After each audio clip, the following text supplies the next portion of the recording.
light of the gas station flickered softly, breaking the darkness of the deserted road. Hunter, a white-haired and slightly belly-slung gentleman, watched the lights with a smile on his face as he prepared for another night's work. Wearing a worn shirt and a worn cap, he adjusted the bow tie he wore to give a touch of charm to his simple uniform. For him, the appearance did not matter as much as the welcome that he offered to the few customers who passed by. "At least it's not raining tonight," he muttered to himself as he checked the stock of snacks in the convenience store. A few meters away, the gas station waited patiently, illuminated by the yellowish light emanating from the roof. The clock was set for 21h, and the first visit of the night arrived, a noisy truck that stopped with a creaking tire.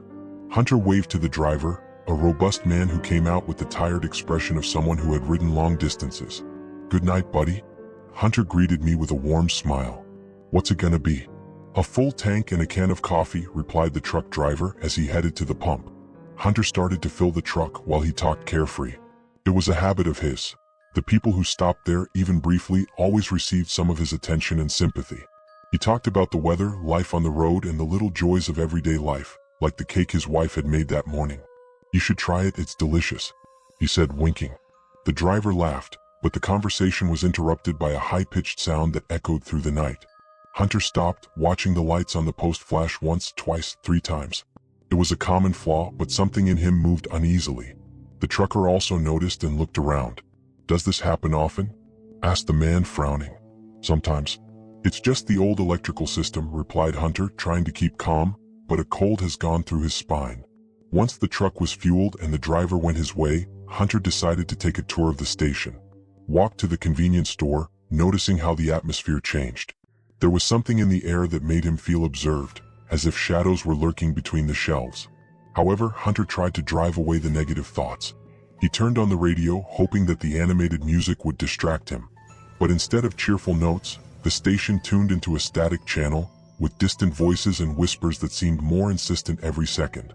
He quickly shut down, his heart racing. The night continued, and the pattern repeated itself. Some more cars passed, quick conversations and smiles exchanged.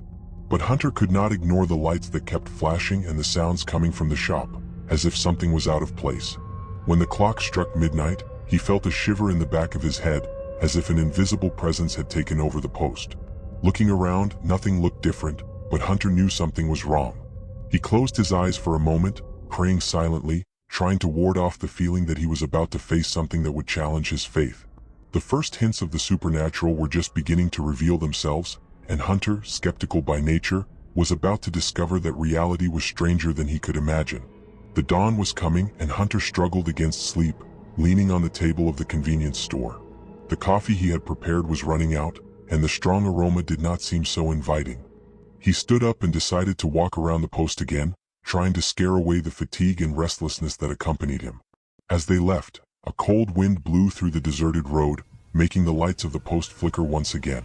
Hunter pulled his coat closer to the body and headed towards the gas station. The silence was deafening, broken only by the light hum of the lamps. As he walked, he suddenly stopped. A low, almost inaudible voice seemed to whisper his name. Hunter looked around, but there was no one. The feeling of being watched enveloped him again, and he began to wonder if he was just too tired. "It's just your imagination, Hunter," he whispered to himself, trying to convince himself. But the voice insisted, repeating his name in a melancholy tone. He followed the direction of the sound, his heart beating faster. "Who is there?" he asked aloud, but the only answer was the echo of his words in the darkness. He approached an area further away from the post, where a deactivated old gas tank stood like a forgotten relic. Hunter had never paid much attention there, but something attracted him now. The voice sounded clearer near the tank, and he felt the need to find out what was happening. Looking at the tank, he leaned over, and as he did so, a cold breeze blew across his face. "Hunter." The voice was louder, almost imploring. He backed, chest squeezing. Then a shadow moved rapidly in his peripheral vision. Hunter turned, but saw only the emptiness of the road.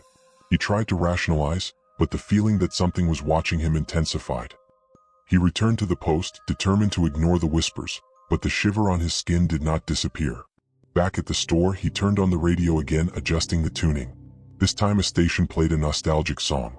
He sat down and began to write down some ideas of how he could organize the stock, trying to focus on anything that would distract him. But as he wrote, the voice returned, now looking more desperate. Help me out." Hunter felt the blood freeze in his veins. What was happening? He stood up abruptly, searching for the origin of the sound.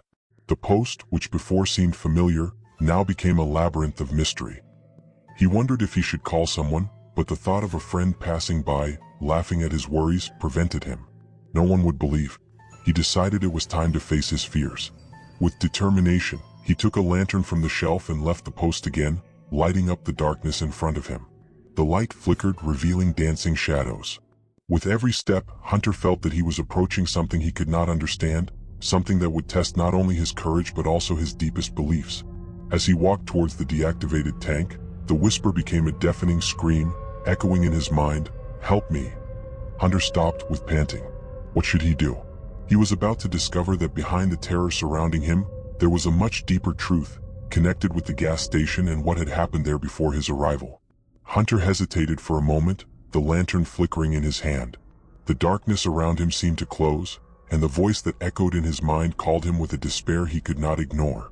He took a hesitant step toward the deactivated tank, each step weighing as if gravity was intensifying. The wind howled and the lantern lit up the surface of the tank, revealing rust marks and a forgotten past. He approached, seeking answers, but was not prepared for what he found. As he focused the light, he noticed something written on the metal surface. Worn letters formed a name, Alice. The name seemed to echo in his mind, and the feeling of déjà vu involved him. "Who is Alice?" he muttered, but the only answer he got was the night's unsettling silence. As he reflected, a vaguely familiar image began to appear in his mind, like a dream that he was trying to remember. He remembered stories that he had heard long ago about a tragic accident that happened at the post, involving a young woman named Alice. They said that she had been one of the victims, and that her spirit still wandered around, caught up in the pain of her untimely death. Hunter shook his head, trying to keep the thoughts away. He had always been skeptical, and now, confronted with these echoes of the past, he struggled against the temptation to believe. But the atmosphere was charged, and he could not deny that something pulled him closer to the tank. "Alice?" he called, the firmer voice than he felt. "If you are here, what do you need?" The answer came in the form of a cold wind that made his clothes flutter. He felt a presence around him, as if something was surrounding him. The flashlight blinked and went out, plunging him into total darkness. Hunter's heart shot. "Please don't," he cried, his voice trembling. He tried to light the lantern, but it was dead. In the silence, he heard a whispering breath at his side, and the fear turned into panic. In a rush, Hunter began running toward the post, his feet banging on the ground. He did not look back, but felt something following him, a cold that ran through his spine. As he entered the shop, he closed the door behind him and leaned against the table, trying to catch his breath. The light of the store was a relief, but the sense of security was only temporary. He felt he needed to find out more about Alice and what had happened at the post. There was a reason for the whispers, and he could not just ignore it. Hunter took his cell phone and, with trembling hands, began to search for information about the station and the accident. After a few minutes, he found an old newspaper article scanned, dated more than 30 years ago. The title read, "Tragedy at the Gas Station. A Fatal Accident Takes Lives." The article described an explosion that had occurred on a rainy night when a gas pump failed, resulting in several deaths, including a young woman named Alice who had been only a temporary employee at the site. The details were disturbing, but what shocked him most was a quote. Witnesses claimed to hear voices and whispers in the hours following the explosion, as if the spirits of the victims were still present. Hunter swallowed it dry, the puzzle pieces joining in his mind. Believing in ghosts was always a distant concept for him, but the truth was before his eyes. The voice he heard was not just a hallucination. It was a call, an echo of a tragic past that had not been resolved. With a heavy heart, Hunter decided he needed to face Alice. He knew he couldn't ignore what was going on around him anymore. Something had changed inside him. If there was a chance to help that lost soul, he would do it. "Alice, if you can hear me," he whispered, "I want to understand. I'm here to help." As the dawn advanced, Hunter prepared for a confrontation that would challenge not only his faith but also his own understanding of life and death. He was no longer alone, and the shadows of the past were about to be revealed. Hunter felt more alert, every nerve in his body in a state of tension. He could no longer ignore the connection he felt with Alice. After the revelation about the accident, his skepticism began to fade, giving way to a growing determination. He did not know how he would help that soul, but was determined to find out. Taking a deep breath, he decided that he needed to confront the situation more clearly. He lit the flashlight again, testing whether it still worked. To his relief, the light shone back. He looked around the shop as if he hoped that the structure itself would give him some clue. The shelves were full of products, but the atmosphere was heavy, almost suffocating. Hunter remembered a story his grandmother used to tell about how to communicate with spirits. She said that lighting a candle could help establish a connection, something he considered superstitious. But at that moment he was attracted by the idea. He remembered seeing candles in the emergency supply section of the store. He quickly approached and took a candle, a lighter, and a plate to put the melted wax. After preparing everything, he put the candle on a table in the center of the store and lit it, watching the flame dance in the middle of the darkness. "Alice, if you're here, please show me a sign." "I'm here to hear you," he said, his voice steady but trembling. Time passed, and as the flame of the candle burned, he felt the temperature in the room decrease. A shiver ran through his spine, and for a brief moment the light of the candle began to oscillate erratically. "I'm listening to you," Hunter insisted, although the doubt still assailed him. Then the store was shrouded in absolute silence, and Hunter could almost hear his heart beating. It was then that he saw her, an ethereal figure forming in front of him. She was a young woman with long dark hair and a simple dress, who seemed to float rather than walk. His eyes, full of sadness, fixed on Hunter, and he was paralyzed. "You heard me?" Alice's voice was soft, but it sounded like a distant echo. "Yes," Hunter managed to answer, lips drying. "What do you need?" Alice looked down, and Hunter noticed that tears seemed to run down her face, even though she wasn't really crying. "I can't rest. My spirit is stuck here. I need you to help free him," she said, her voice full of pain. "I was forgotten. No one remembered me." Hunter felt a knot form in his throat. He was not sure how it could help, but the determination grew inside him. "What can I do?" he asked, his voice firm. "How can I free her?" Alice hesitated, looking at the lit candle, and then spoke in a whisper. "Find the place where it all happened. You need to find out the truth about what happened that night. You must give me a name so I can be remembered." Hunter felt a sense of compassion, and the idea of a trapped and forgotten soul began to hurt him deeply. He thought of the suffering that Alice should have endured for so long and the injustice that was to have her memory erased. "I promise that I will find out. No one should be forgotten," he said, deciding at that instant that I would do whatever was necessary. The light of the candle began to shine brightly, illuminating the store with an almost heavenly light. Alice smiled for the first time, and for a brief moment the sadness in her eyes seemed to dissipate. "Thank you, Hunter," she whispered before disappearing into the light, leaving only a faint scent of flowers in the air. Hunter stood there, paralyzed, his emotions bubbling inside him. He knew he had to act quickly. The first light of morning began to appear on the horizon, and he was preparing to face the past that haunted the gas station. The next day would be the beginning of his search for truth, and he was determined to give Alice the recognition she deserved. Dawn painted the sky pink and orange, and Hunter felt that a new day had arrived, full of promise and renewed purpose. He looked out the window of the convenience store, watching the light slowly spread, warming the surface of the asphalt. But behind that morning beauty, there was a sense of urgency. In the light of day, he realized that he needed to investigate the past of the gas station and find out the truth about the accident. First of all, he decided it was time to gather information. Hunter took his cell phone and started to look more about the accident that had left Alice stuck in that place. He did not know where it would lead him, but the determination was beating inside of him. That morning he was no longer the simple worker of the post. He was a man seeking justice. He began to make a list of contacts that could be exploited: former employees of the post, residents of the city, and if necessary, even the police. With a quick glance around, he noticed that the convenience store still had some unsold food and drink. He took some things for breakfast and went to the small office of the post to look for documents. In the office, found dusty papers and file boxes. As he opened each box, he felt the weight of the history of those walls and the pain of the lives that had been affected by that place. Among old documents, he found a folder with newspaper clippings that talked about the accident. One of them contained a list of victims, including the name of Alice. Hunter looked at the name, now more real than ever, and felt a lump in his throat. He needed to honor her memory, and the only way to do that was to find out what really happened on that fateful night. The afternoon was advancing, and Hunter decided to visit the city. He stopped at the local cafe, a place that has always been frequented by locals, and began to ask questions about the past of the gas station. Speaking with the cafe owner, a gray-haired lady named Mabel, Hunter had the chance to hear stories about Alice and the events surrounding the accident. "Alice was a sweet girl," Mabel said while serving coffee. She worked here for a while, always with a smile on her face. No one deserved what happened. Do you remember how it was the night of the accident? Hunter asked with a heart racing. Mabel hesitated as if trying to protect an old wound. It was a horrible night. I was in town, and when I heard about the explosion I ran over there. But it was too late. She paused, her eyes were blurry. No one has forgotten that night. Do you know why the bomb failed? Hunter insisted, curiosity and the need for answers driving him. Mabel looked at the ground, the sadness reflected on her face. Some people say it was sabotage, but there was never proof. The Post always had a good name, but that accident tainted everything. Alice, she was there because she was helping a friend. Hunter felt a surge of anger and compassion. Alice's life had been so unjustly cut off, and he felt more motivated than ever to do something about it. Do you remember the name of this friend? He asked. Mabel shook her head. No, but there must be records.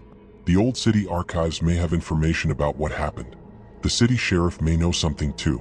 Hunter thanked Mabel and decided that his next step would be to visit the sheriff. He knew that he needed more information and that the truth could not remain hidden any longer. With a new focus, Hunter said goodbye to the lady and headed for the police station. The city was beginning to wake up and people were leaving their homes, but Hunter felt his mind was elsewhere. He needed to find answers not just for Alice, but for all who were affected that fateful night. Upon arriving at the police station, he came across a worn plaque that read Police Department. With a mixture of anxiety and determination, he pushed the door and entered, ready to face the past and reveal the secrets that the gas station held. Hunter took a deep breath as he entered the police station. The smell of fresh coffee mixed with the aged paper filled the air, and he realized that he was about to confront truths that could be disturbing. The place was quiet, with only a few policemen at their desks, organizing papers and answering calls. He approached the receptionist, a middle-aged woman with a tired look. "Hello, I'd like to talk to the sheriff," said Hunter, trying to keep his voice steady. "He's in a meeting now. Can I help?" she asked, looking at him with curiosity. Hunter hesitated, but the need for answers drove him. "I'm investigating the accident that occurred at the gas station 30 years ago. I need to know more about what happened that night." The receptionist seemed interested. "Alice's accident? That still upsets many around here. I can see if he can give you a moment." While waiting, anxiety increased in his chest. Hunter knew the truth could be hard to swallow, but he was prepared to face whatever came his way. A few minutes later, the receptionist called him and led him to a room in the back.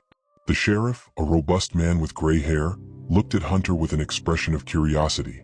"What can I do for you, sir?" asked the sheriff, leaning slightly in the chair. "My name is Hunter, and I'm working at the gas station. I'm trying to find out the truth about the accident that led to Alice's death." He hesitated, watching the sheriff's reaction. The sheriff's face closed. "This is a delicate subject. The tragedy of that day still weighs on us." "I understand, but I need to know if it was really an accident," Hunter insisted. Mabel mentioned that there were rumors of sabotage. The sheriff sighed, seeming to ponder his words. "The details of that day were not clear. The bomb failed, but we never found concrete evidence of sabotage. The pressure to find out the truth was enormous, but we couldn't, and it haunts me to this day." Hunter frowned. "So, you're not sure?" "Just a guess." Alice's friend, the one she was with, seemed to know more than he was willing to reveal. "He disappeared shortly after the accident, and we never found him," said the sheriff, his voice becoming more serious. Hunter felt a chill running through his spine. A friend? What would have happened that night? He knew he needed to find more information about this friend, and maybe he could somehow connect all the dots. "Do you know his name?" asked Hunter. "His name was Derek, a troubled kid, but we never found any clues as to where he went after the accident." The sheriff sat down in his chair, clearly frustrated with what he could not resolve. Hunter's heart sped. If Alice was helping a friend, there could be something more to her story. He said goodbye to the sheriff, thanking him for his honesty, and left the station with a new determination. He needed to find Derek, the friend who could have the answers he was looking for. The search led him back to the gas station, where the daylight was beginning to fade. He decided to check the old files in the store again. After hours of searching, Hunter finally found a clue. An old address that belonged to Derek, as well as some notes from accounts from the time. The adrenaline boosted him as he drove to the indicated place. Upon arriving, Hunter came across an aging house, covered with ivy and signs of abandonment. He hesitated, but the feeling that he was close to the answer pushed him forward. He knocked on the door, his heart racing. A man of tired appearance and with traces of difficult life answered. The beard to make and the eyes swollen showed a past marked by tragedies. "Are you Derek?" asked Hunter, trying to hide the urgency in his voice. "Yes," the man replied, looking surprised. "Who are you?" Hunter took a deep breath. "I'm Hunter and I'm here for Alice. She needs help to rest." Derek's eyes widened and a shadow of recognition passed over his face. "Alice? I thought no one would remember. I found out about the accident. You were there. What really happened?" Hunter pressed, determined to understand the truth. Derek hesitated, tears in his eyes. "It was an accident, or at least it was meant to be. There was something wrong with the bomb and I should have said it before. Alice, she was just trying to help, but her voice broke. I couldn't save her." Hunter felt a wave of empathy and sadness. He needed Derek to tell the whole truth. "You can help her rest. Tell me what happened that night," asked Hunter, the urgency in his voice. Derek sat down, finally ready to share what weighed on his heart. As he spoke, Hunter felt a weight being lifted. The revelations about the fateful night, the wrong decisions and the tragic consequences began to weave a tapestry of pain and regret. But in the end, with the truth emerging, Hunter felt a change in the air, as if a cycle was closing. As the conversation ended, Hunter felt that the daylight was fading away, but a new hope was emerging. He thanked Derek and said goodbye, feeling that he had done something important. That night, as he returned to the gas station, he lit again the candle he had used before and sat down in front of it. With a clearer mind, he spoke to Alice. "I found the truth. You will not be forgotten." The candle light began to shine brightly, and Hunter felt her presence around him. "Thank you, Hunter. I can rest now." And at that moment he knew that Alice's soul was finally free. The weight he carried was gone, and the connection they established was a sign that pain could be transformed into peace. The story of Alice and the gas station would be told and remembered, and Hunter finally understood that sometimes the truth is the only way to liberation. Harry was 22 years old and worked in a famous fast food restaurant in the city center. The cafeteria, with its neon lights and unmistakable smell of chips and burgers, was a real meeting point for young people who, after a night of ballads and drinks, were looking for a snack to satisfy their hunger. Although the place was always full of laughter, lively conversations, and loud music, Harry found his routine in the midst of chaos. He was used to the mess of the early morning and knew exactly how to deal with customers who came in search of a quick meal. At dawn, the hours dragged between requests and laughter. Harry always kept a smile on his face, even when the jokes he heard were predictable. "You must be tired of working so hard, huh? Take a snack to wake up," was one of the jokes he listened to the most. He didn't care. He had learned how to carry it in sports. To him, they were just young people amusing themselves, numbed by the night, seeking a moment of joy before going home. The work team also contributed to the relaxed atmosphere. Harry's colleagues were an eclectic mix. He had Lisa, the lively attendant who always dressed in vibrant colors.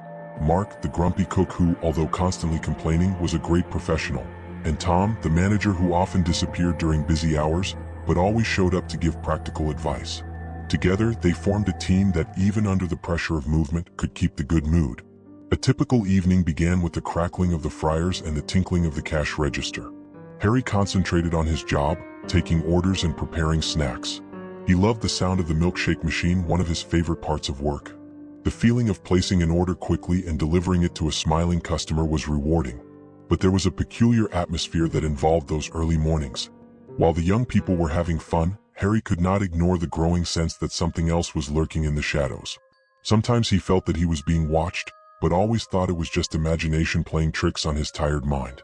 The late hour of the night and lack of sleep often made things more strange than they seemed.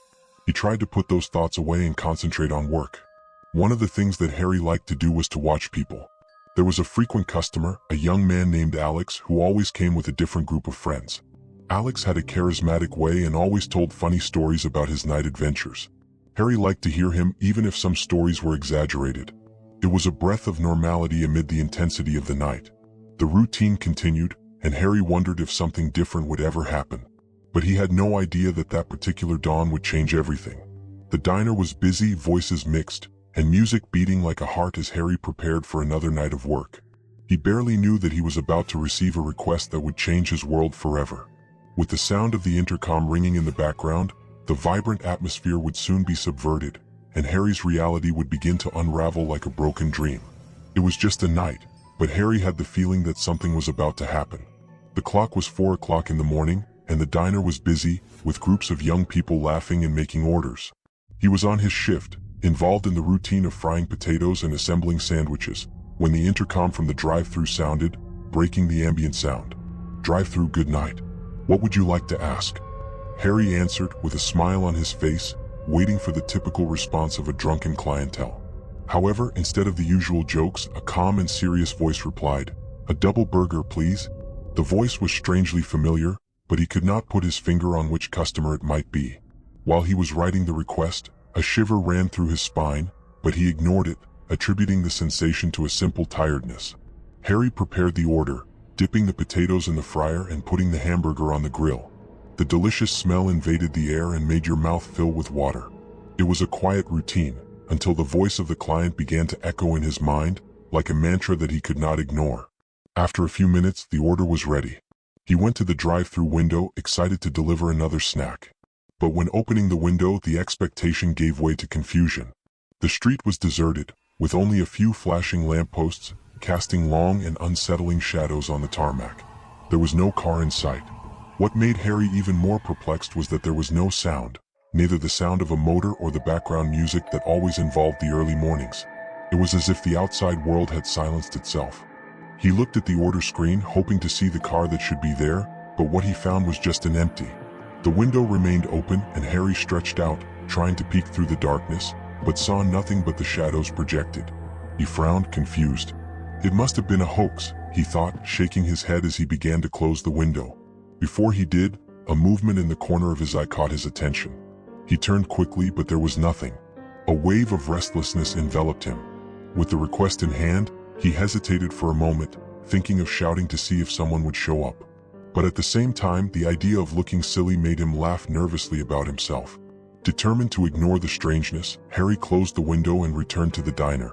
As he entered, the loud music and laughter of customers seemed so far away, as if a veil of darkness had settled around him. He tried to get back into the work rhythm, but the feeling of discomfort persisted. Every time the intercom rang, his heart sped up. He began to realize that he was paying attention to every detail: the whispers of customers, the sound of fryers, and even the crackle of the wooden floor. In the following hours, Harry began to feel more uncomfortable. It was as if a shadow was following him, a feeling that there was something or someone waiting for him in the silence of the dawn. When the movement slowed down, he decided to go out for some fresh air, trying to ward off the claustrophobic feeling that surrounded him. As he opened the door of the diner, the cold morning air hit him and he breathed deeply. The city lights shone in the distance, but everything seemed darker than usual. He looked around, almost expecting to see a figure approaching the diner, but what he found was only the echo of his own sound, breaking the tranquility of the morning. Harry sat on a bench outside, trying to understand what was going on. Why was the night so strange? What happened to the drive-thru customer? These questions were spinning in his mind, and each answer he tried to formulate seemed only to bring more uncertainty. It was then that he heard the intercom again, breaking the silence. Hesitantly, he returned to the diner, already aware that that night would not be normal. The call echoed as a warning, and when he answered, Harry did not know that he was about to receive a request that would change his life forever. With each night that passed, Harry's experience at the diner became more strange and disconcerting. He couldn't ignore the feeling that something was wrong, especially with the drive-thru. In the following days, the intercom began to play with a disturbing regularity. Whenever the service started, the same number appeared on the screen, and the voice that answered made him more anxious. It was as if there was a script that he could not understand. The orders were simple: a hamburger, a portion of potatoes, a drink. But strangely, every time he delivered the order, there was no one waiting at the window. He looked out, hoping to see a car or some customer, but the darkness always responded with the same deafening silence. This repetition has begun to affect not only his work, but also his mental health. Harry tried to talk about it with his colleagues, but they always laughed, thinking that it was just a horror story to scare off the boredom of the early morning. Lisa in particular thought he was overreacting. "Relax, Harry. You're just stressed out from work. It's just the tiredness talking," she said, shaking her head while serving another client. On the other hand, Mark, the grumpy cook, only murmured something about ghosts and bad jokes, but soon turned to the fryer. Despite his efforts to be heard, Harry felt increasingly isolated, as if he was sinking into an endless nightmare. One night, while organizing the soda area, he noticed something strange on the monitor screen that showed the orders. A light flickered, and he saw that the screen showed the image of a car, an old model, a faded combi, which reminded him vaguely of something. His heart went wild when he realized that the car was the same one that always appeared in his mind during repeated requests. But how could it be? The car always seemed to disappear as soon as he opened the window. Trying to appease the anxiety, he decided that he needed to act. Harry decided that the next time the intercom rang, he would wait before opening the window. He wanted to see what would happen. When the intercom rang again, his heart was racing, but he was determined. "Drive through, good night," he said, his voice loaded with nervousness. "A double combo and a chocolate milkshake," replied the familiar voice, this time with a more low tone. Harry hesitated, noticing a strange sadness in the intonation. Something in his voice made him feel that the person on the other side was trying to communicate in a deeper way. He prepared the order, each movement slower than normal, and while the milkshake was being made, he thought about what he would say when he reached the window. What did he want to find out? What if that voice was someone he knew? The idea made him uneasy, but at the same time he was determined to find out what was going on. Finally, with the request in hand, he went to the window, his heart beating hard in his chest. But before opening the window, he hesitated. The silence of the morning seemed more oppressive than ever. What if there was no one there again, he thought. But the curiosity was stronger, and he opened the window, breathing deeply. Once again, the scene repeated itself. The street was empty, the old combi was nowhere. Frustration gripped Harry, and he looked around for any sign of life. That's when he realized there was something out of the ordinary. A cold breeze passed by him, as if something invisible was passing. The feeling was unsettling, and he wondered if he was starting to go crazy. While he was there, watching the darkness, he saw a movement in the distance, but could not distinguish what it was. Would be just an illusion? He quickly closed the window, feeling a wave of despair. Something was very wrong, and he could not figure out what it was. Determined to understand the situation, Harry began to mentally note down everything that happened. The car, the voice, the strange sadness that seemed to accompany the request. But in his heart he knew something deeper was happening. He felt there was a meaning behind all of it, something beyond the mere jest or imagination. That night, as he left the diner, Harry could not escape the feeling of being watched.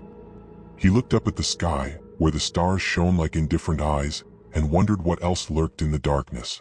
The weight of anxiety and fear was accumulating inside him, and without knowing it he was getting closer to a confrontation that would change his life forever.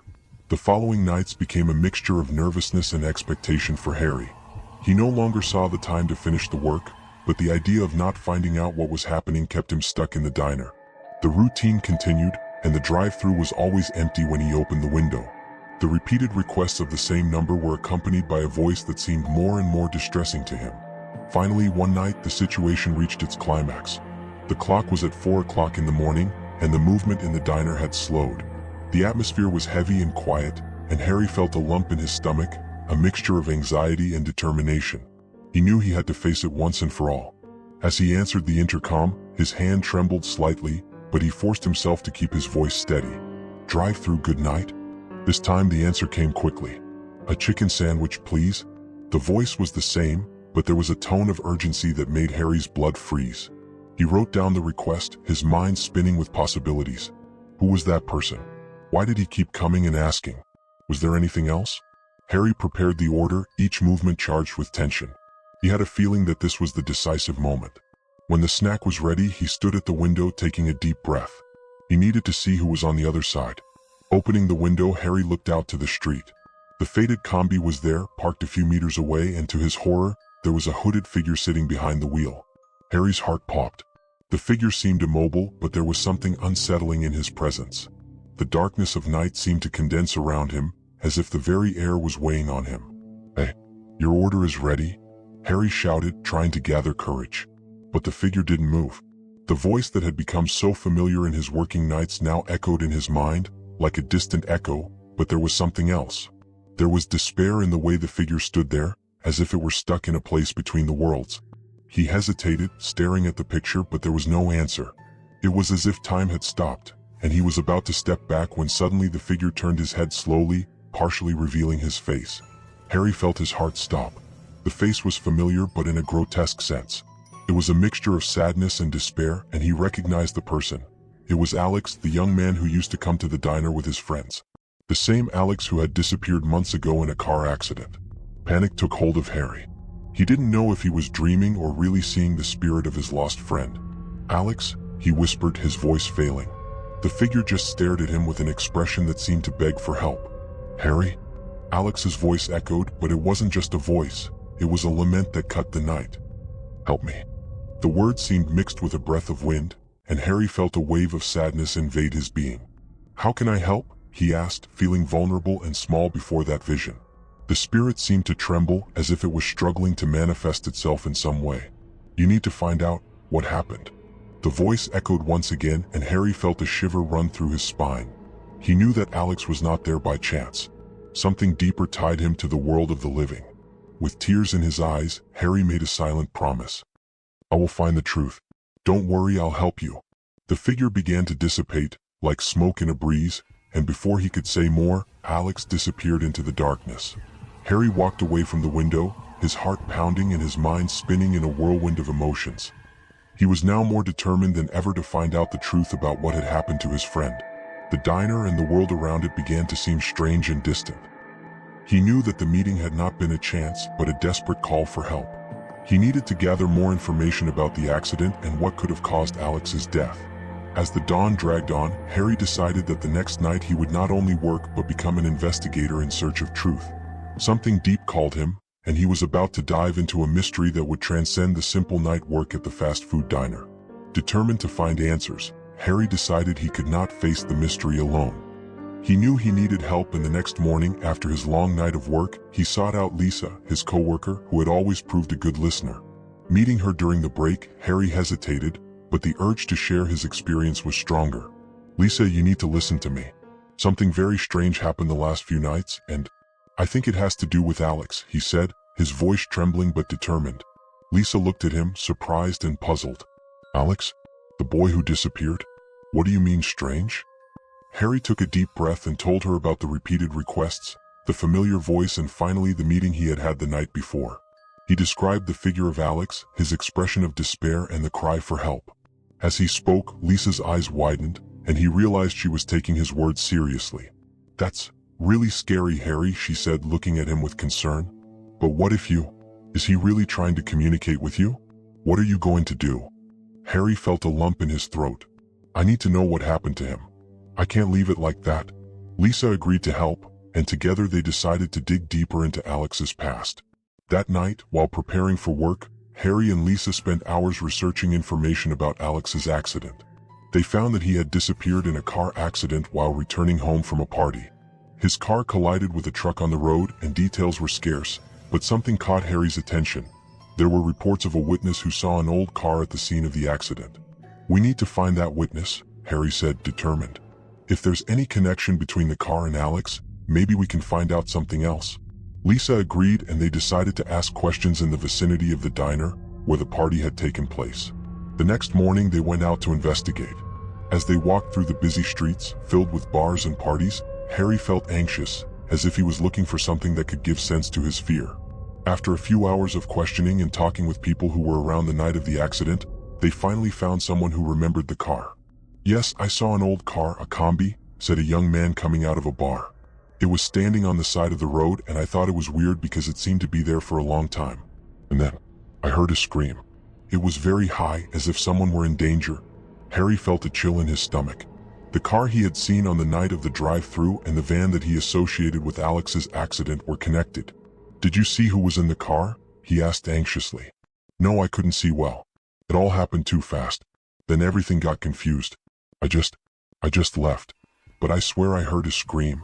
The young man's expression was of genuine concern, and Harry realized that he too was affected by memory. With this new information, Harry and Lisa went to the road where the accident happened. The place was empty, but as they looked at the landscape, something seemed out of place. It was as if a heavy feeling was hovering over the place, and the light breeze did not help to relieve the tension. What if Alex wasn't just trying to communicate? What if he wanted us to find out something about what really happened? Lisa suggested, her gaze fixed on the road.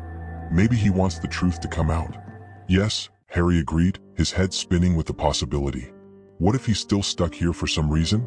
He felt a mixture of fear and determination. "We need to find out what happened that night, and if there is anything we can do." That night, back at the diner, the tension was palpable. While Harry worked, his mind was on fire. He remembered Alex's voice and the distressed expression on his face. With each drive-through request, he prepared himself as if expecting his friend's connection to strengthen. When the intercom rang again, his heart sped. "Drive-through, good night?" He struggled to sound calm, but anxiety transpired. "A burger and a fries," answered the voice, a familiar tone that made Harry's blood freeze. It was Alex, but what did he want now? Determined not to open the window immediately, Harry took courage. "Alex?" he asked, his voice trembling. "Can you hear me? You need to know." The voice echoed again, and Harry felt that the connection was stronger than ever. "Find out the truth, before it is too late." Harry, without thinking, decided he was ready to face whatever came. He opened the window, determined to unravel the mystery surrounding Alex's life and death, aware that he was about to enter an unknown world where the truth could be more terrifying than he imagined. The tension in the air was palpable as Harry prepared for the delivery. When opening the window, he came across the same faded combi parked in the distance. His heart was beating in his ears, and he felt an adrenaline mixed with fear. Alex's voice still resonated in his mind. "Find out the truth, before it is too late." "Alex, I'm here," Harry shouted, his voice echoing in the darkness of dawn. He was determined to know more, to understand what had really happened that fateful night. The combi remained stationary, but to his surprise, the hooded figure who was on the steering wheel now turned slowly, revealing a familiar silhouette. Harry felt paralyzed, but the urgency of finding out the truth pushed him forward. "Please tell me what happened," Harry asked, the anguish spreading through his chest. The figure made a slow movement as if it was struggling to manifest. He could feel the presence of Alex, loud and clear, but there was also something tragic and sad about it. "Harry?" The voice came, charged with emotion. "I'm not at peace. I need you to find out the truth about the accident. There is something that was not said." The despair in Alex's voice cut Harry's heart. He remembered the information he had collected from the combi that had been at the crash site. "Alex, were you with someone that night? Who were you with when you had the accident?" The figure hesitated, and a cold breeze passed through the window, making Harry shudder. "There was one person. I could not see his face, but he was there in the combi. He was following me, and by the time I realized it was too late." Harry felt he was getting closer to the truth. "Who was that person, Alex? What happened that night? I need to know." The eyes of the figure seemed to shine with an infinite sadness. I could not escape, but you can. You need to find out who was with me, before anyone else gets hurt. They should not be free." Harry looked at the combi and then realized that the car was not just on the road by accident. It was as if I was there to protect him, or perhaps to warn him of something dark. "I will find out. I promise," Harry said, his determination burning inside him. The figure began to dissipate again, and Harry felt helpless. "No, please, don't go." He reached out his hand as if he could hold the spirit of his friend. "Alex, I will not leave you behind." "Harry, the truth is closer than you think." The voice echoed, and then Alex disappeared completely, leaving Harry alone with the combi, which now looked more like a shadow than a car. Determined to follow the clues he had, Harry decided that he needed to return to the scene of the accident. With a fast-paced heart and a sense of urgency, he called Lisa and convinced her to accompany him. "We need to get back on the road where it all happened. I feel like we can find out more." When they arrived at the place, the night was silent, and the moon illuminated the way. They stopped near the road, and as Harry looked around, something caught his eye. He approached the roadside and saw tire marks. "Lisa, look. These marks don't look old. They must have been left by a car that passed by recently." Lisa approached, looking carefully. "What are you thinking, Harry? What if this car is the same person who was with Alex that night? We need to follow the marks and see where they lead." The urge to go forward was irresistible. They walked down the road, and the tension increased with each step. The markings were fresh and led to a small wooded area. Harry's heart was beating fast, and when he reached the end of the road, he saw a combi identical to the one Alex had parked in a small clearing. "Harry, that's not good," Lisa said, hesitating. But Harry's curiosity was stronger than fear. He approached the combi and, when he looked inside, felt a shiver running through his spine. The interior was in disorder, with objects scattered everywhere. It was as if someone had left in a hurry. Then something caught his attention, a box of documents in the front seat. He opened the box and found yellowish papers, including a list of contacts and notes about secret meetings. One of the notes caught his attention. It was about a pact related to a drug sale and a series of threats. His heart popped. Alex wasn't just in the wrong place at the wrong time, he realized. He got involved with something much bigger. The pressure on Harry's chest increased as he realized that he was about to get into something much darker than he had imagined. He knew that the truth he sought would not be easy to face. Suddenly, a shadow moved behind them and they turned quickly. A man with a threatening look and angry expression stood at the edge of the clearing. "What are you doing here?" he growled, his eyes shining with anger. Harry felt the fear rise, but also a growing determination. "We're just looking for answers about Alex," he said, trying to keep his voice steady. "You don't know what you're doing," the man threatened. "Leave it alone. The past must remain buried." Lisa held Harry's arm, but he was determined. "We won't stop until we find out the truth," he replied, staring at the man. The adrenaline pushed him forward, and the figure of Alex seemed to be there with him, giving him courage. The man advanced, but before he could reach them, a bright light lit up the clearing. A car came quickly, and Harry saw that it was the police. The man hesitated and in an instant disappeared into darkness, like a shadow that fled. The officers got out of the car, and Harry and Lisa quickly explained the situation. The officers listened carefully and took note. The connection between what Harry had discovered and Alex's death was stronger than he imagined. They assured that they would investigate further and finally confirmed that the man from Combi was involved in illegal activities. Harry and Lisa watched as the police surrounded the area, and a sense of relief began to replace fear. They had taken an important step toward the truth. Alex could now rest in peace. As they walked away from the scene, Harry looked at the road and smiled slightly. He knew the journey was not over, but now he had a renewed purpose and a story to tell. Alex was free, and the connection they shared would become a part of his life, a memory that would guide him as he continued to seek the truth, not just about Alex but about the world around him. And in the back of his mind, he still heard Alex's voice as a whisper in the night, reminding him that truth always finds a way to come out.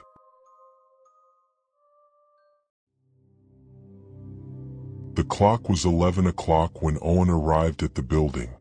It was an old building erected in the heart of the city, whose exposed brick walls and blurred windows told stories of a past that seemed to whisper in every corner. The building housed small businesses, but during the night, it was practically deserted, except for him, the night security. The main entrance was framed by a pair of glass doors that creaked when opened, revealing a large and quiet lobby. The air was permeated with a smell of mold and aged paper, a reminiscence of a time when the place pulsed with the lives of workers who now were absent. The fluorescent lights, though faint, illuminated the space, creating long and distorted shadows that seemed to move in an almost vivid way. Owen followed his routine, a well-rehearsed ritual that had become part of his life. He started the shift by reviewing the logbook, where he noted any strange activity or incident that could occur during the night. There was a certain calm in his routine. He knew that most companies had no employees working after business hours, so his only company were the echoes of his steps and the occasional rustle of dry leaves coming through the cracks of the windows. After checking the lobby, Owen headed to the elevator, which moved with a familiar creak. He always wondered if the elevator was as old as the building and if, like him, he had seen better days. Upon reaching the 7th floor, Owen remembered the feeling of discomfort that had accompanied him since he had begun to notice the always open window in room 73. He tried not to worry, convincing himself that it could be just a careless employee who forgot to close it before leaving. The first floor was where accounting and consulting firms were located, and then went up to the 2nd floor where a graphic design studio operated.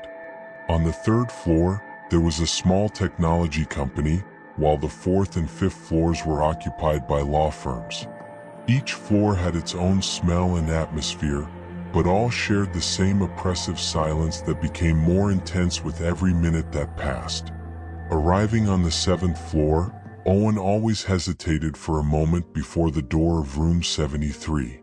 He felt a light, cold stream of air seeping through the space under the door, in contrast to the warm air on the lower floors.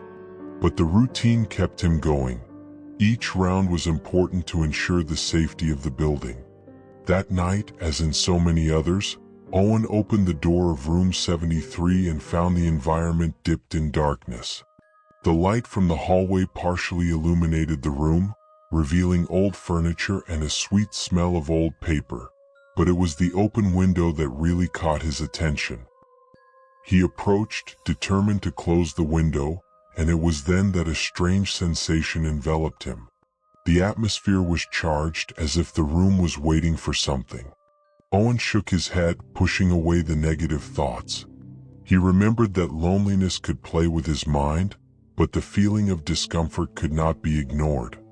As he did his rounds, Owen wondered if it was just fatigue or if there was something else in that empty room. The building was old and full of secrets, and he began to wonder if he really knew every corner of that place. As the nights turned into weeks, Owen's restlessness grew. Room 73, once just a point in his routine, had now become an enigma that haunted him every round. The open window was still a constant, as if an invisible presence kept it that way, challenging him to ignore what was clearly out of place. Owen tried to rationalize the situation. The idea that an employee might have forgotten the open window before leaving home was the most logical explanation, but as the days went by, the logic began to fail. It was not just the window, it was the atmosphere that surrounded the room. There was something palpable in the air, a tension that made him hesitate every time he reached the 7th floor. He would get caught observing the room more often, paying attention to details that he had previously ignored. The door, which should be locked, never seemed to have a sign of use. The dust accumulated on the furniture, but the window remained open, allowing the cold night wind to come in and cause an almost subtle movement in the worn curtains. It was as if the room was alive, breathing at a pace that only she knew. Owen began to notice that the open window not only let in fresh night air, it also carried with it a whisper. As he approached the room, he heard the sound of the wind passing through the opening, creating a lament that sounded almost human. It made him uneasy, and he tried to ignore the cold running through his spine. It was only the wind, he said to himself, but the inner voice that warned him not to approach grew stronger every night. That night, as he walked down the hall, Owen stopped at the door of room 73, the tension increasing in his chest.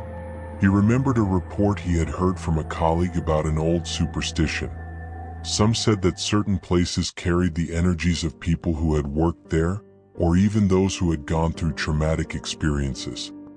He always dismissed these stories as mere fantasy, but now, as he prepared to open the door, he wondered if there was anything true in them. With conscious effort, he turned the handle and entered the room. The air was cold and the window was open again. The view of the space, with its dusty furniture and yellow papers scattered, was familiar, but the feeling of discomfort intensified. He approached the window, determined to close it. But before he could touch it, something made him hesitate. A movement in the corner of the room caught his attention. The figure of an empty chair seemed to cast a shadow that should not be there. Owen frowned and looked closer. There was nothing. Only the chair, abandoned and dusty, but the feeling of being observed was undeniable. He forced himself to dismiss the idea that he might not be alone in the room, but the restlessness turned into a kind of silent vigilance, as if something or someone was waiting for him. Owen left the room, heart racing, and made a mental note to observe the window more closely next time. As he walked down the steps, he felt the weight of the mystery of room 73 on his shoulders. He could not understand why this space, which should be just another part of his work, was becoming a source of estrangement and concern. It was just the tiredness, he repeated himself, but the voice of his instinct kept whispering that there was something more there. That night, as he prepared for what was left of his shift, Owen decided he needed to investigate further. Whatever was behind the behavior in that room would not leave him alone. He had a feeling that the truth was there, lurking, waiting to be discovered. The darkness of night had deepened, and the city slept in almost absolute silence. The only light in the building came from fluorescent lamps that illuminated the corridors, creating a melancholy atmosphere. Owen knew the next hours would be lonely, but something in the night looked different, as if the building itself was breathing, pulsating with a power of its own. While he was walking around, the thought of room 73 did not leave his mind. The strange behavior of the room made him uneasy, and the idea that there was something more than just an open window followed him like a shadow.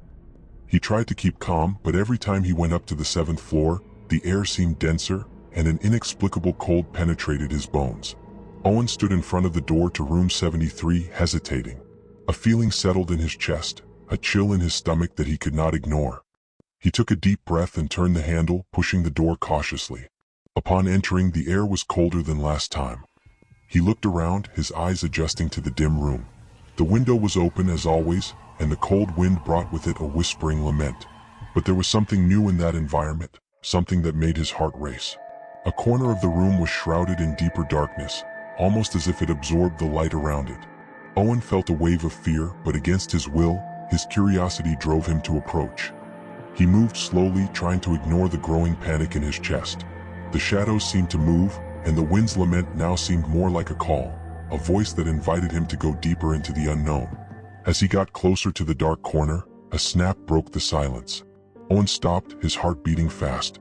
He turned quickly, but everything was quiet again. For a moment he wondered if his mind was playing tricks on him, if he was being consumed by tiredness and loneliness. But before he could convince himself of that, something in the room made him feel like he wasn't alone. A sense of presence, an invisible gaze that watched him, enveloped him. The darkness seemed to be alive, pulsating in an almost sinister way.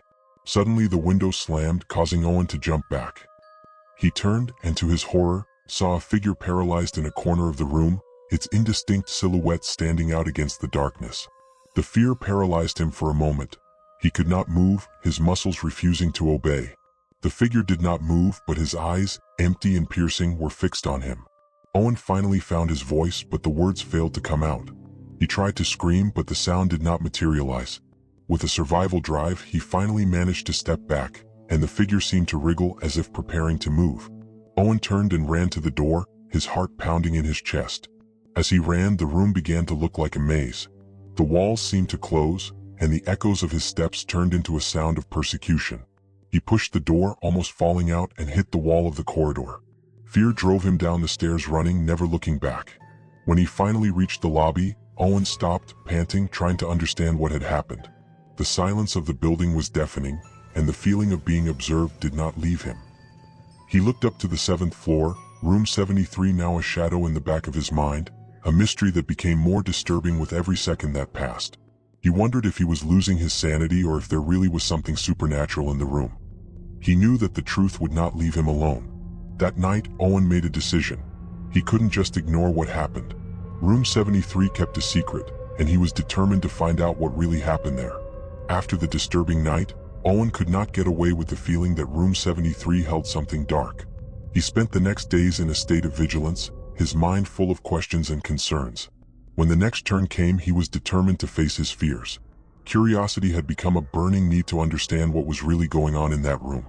Upon reaching the 7th floor, a cold chill settled in his stomach. He hesitated for a moment before pushing the door of room 73, but determination led him to enter. The atmosphere was the same as always, but the feeling of tension was more palpable than ever. The window remained open, and the soft wind made the curtains move slowly, almost as if they were dancing. Owen took a deep breath, his mind running with possible explanations for what he had witnessed. He approached the window, deciding that no matter what was happening, he needed to face himself. As he looked out, the darkness of night seemed to swallow it all, and he felt a shiver go through his spine. Then, when he least expected it, a presence appeared in the corner of the room, and the figure appeared before him. The silhouette, initially indistinct, was now lighter, revealing a person. His eyes, lifeless and empty, stared at him, but there was no sign of hostility. It was as if the figure was stuck in an eternal moment, without movement, but full of a disturbing energy. Owen was paralyzed, unable to look away. What was that? Was it a person? An hallucination? The figure, dressed in worn clothes and with shaggy hair, seemed to have a history engraved on every line of his face. A mixture of fear and compassion invaded Owen, and he finally found his voice. "Who are you?" he asked, his voice trembling slightly. The figure did not respond, but the eyes fixed somehow communicated a deep pain, a silent appeal that echoed in his heart. Owen felt pulled closer, though his instinct was to scream for him to run away. Then, in a slow motion, the figure began to approach. The tension in the air intensified, and Owen felt the fear growing inside him. He wanted to retreat, but something held him in place. What was before him looked like more than just a person. There was a story there, a tragedy that needed to be heard.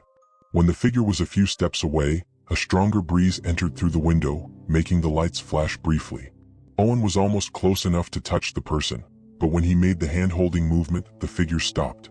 She looked at him, and in that instant, Owen saw flashes of memories, laughter, screams, an accident, a fall, moments of a life interrupted. "Help me," the figure whispered, his voice faint and ethereal. Owen felt a lump in his throat. The request was clear, but what could he do? He wanted to help, but did not know how.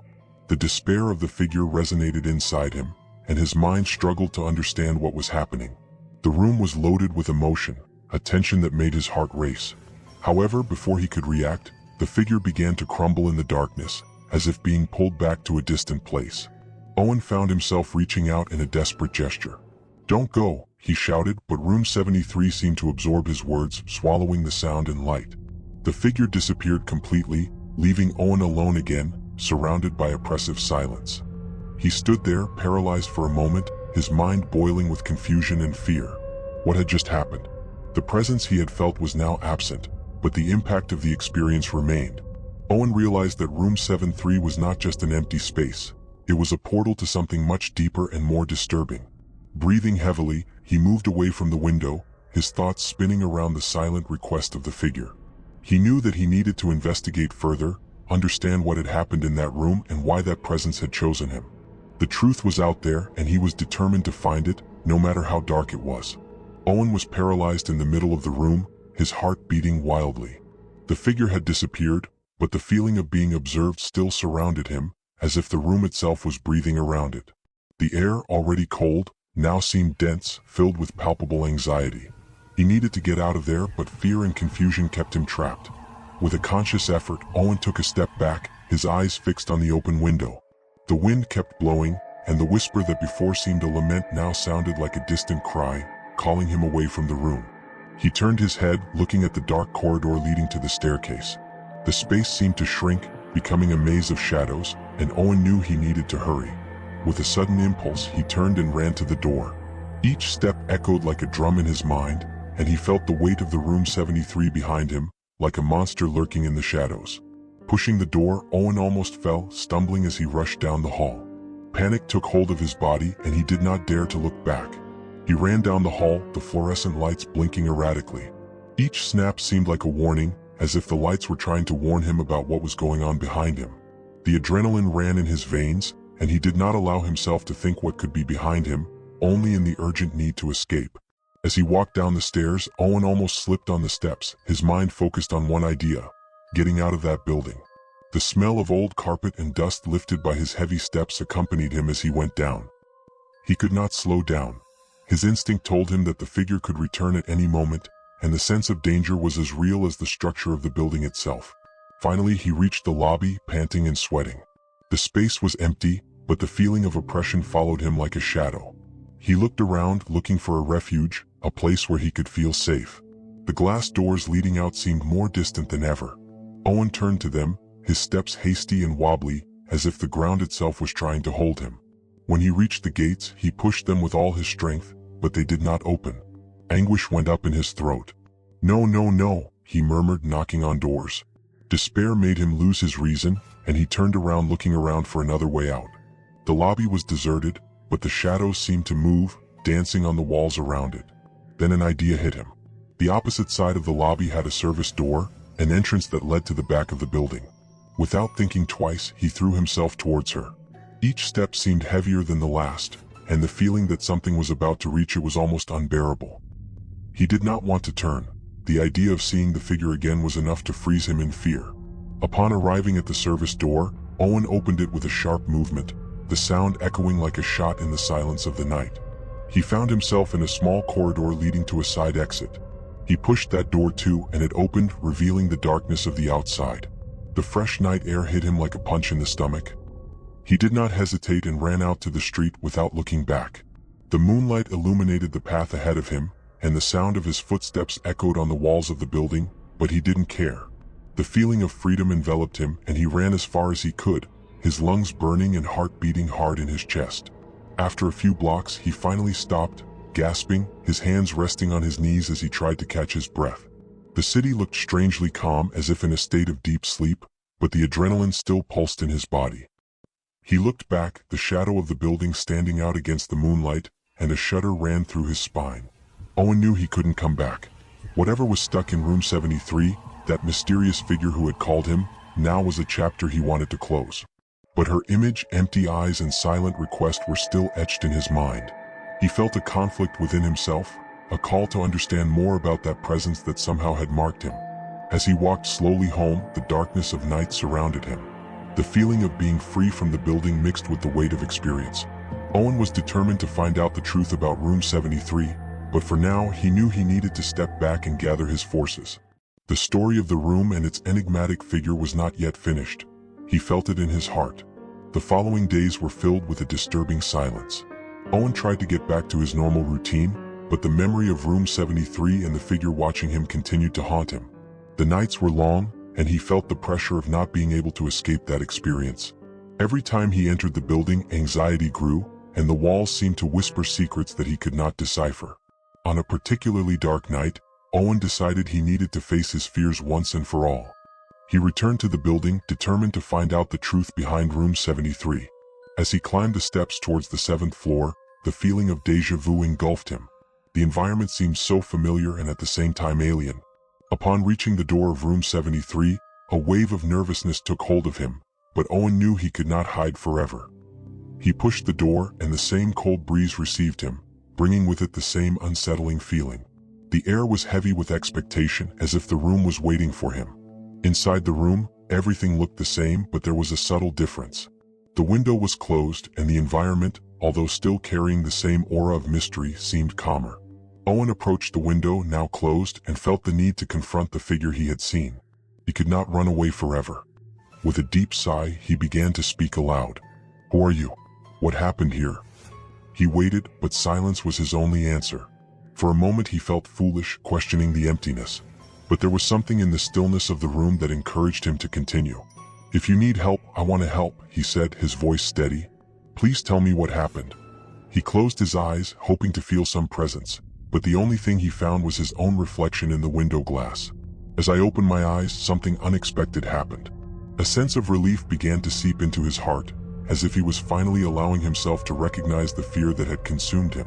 He realized that the figure was not just a ghost or a haunting. It was a representation of what had been, a part of a story that needed to be told. The pain of the figure was a reflection of something that Owen also carried, the weight of the past and the shadows that haunted him. He realized that there was something to learn from that experience. Sometimes what we fear is an extension of ourselves, a part that we can't accept. The encounter with the figure was an invitation to look inside and confront the fears that he had ignored for so long. Owen smiled, not with joy, but with the acceptance that life is made of shadows and light. With a new perspective, he decided that he no longer needed the fear that paralyzed him. He turned and left room 73, leaving the doors open. The decision not to hide was an important step for him. He knew that he still had a way to go, but the journey began there, not only to understand the figure, but to understand himself. As he walked back, Owen felt that the building, once oppressive, now looked different. It was just a construction, a brick and concrete structure, but the emotional load that carried seemed lighter. The fear that once imprisoned him was now just a distant memory, an echo that reminded him that confronting our fears is the only way to free ourselves. That night, as he lay down, Owen felt he could finally sleep in peace. The whisper of room 73, although still present in his mind, was no longer a cry of terror, but a reminder that darkness can teach us to value light. And so, with a lighter heart, he fell asleep, ready to face tomorrow.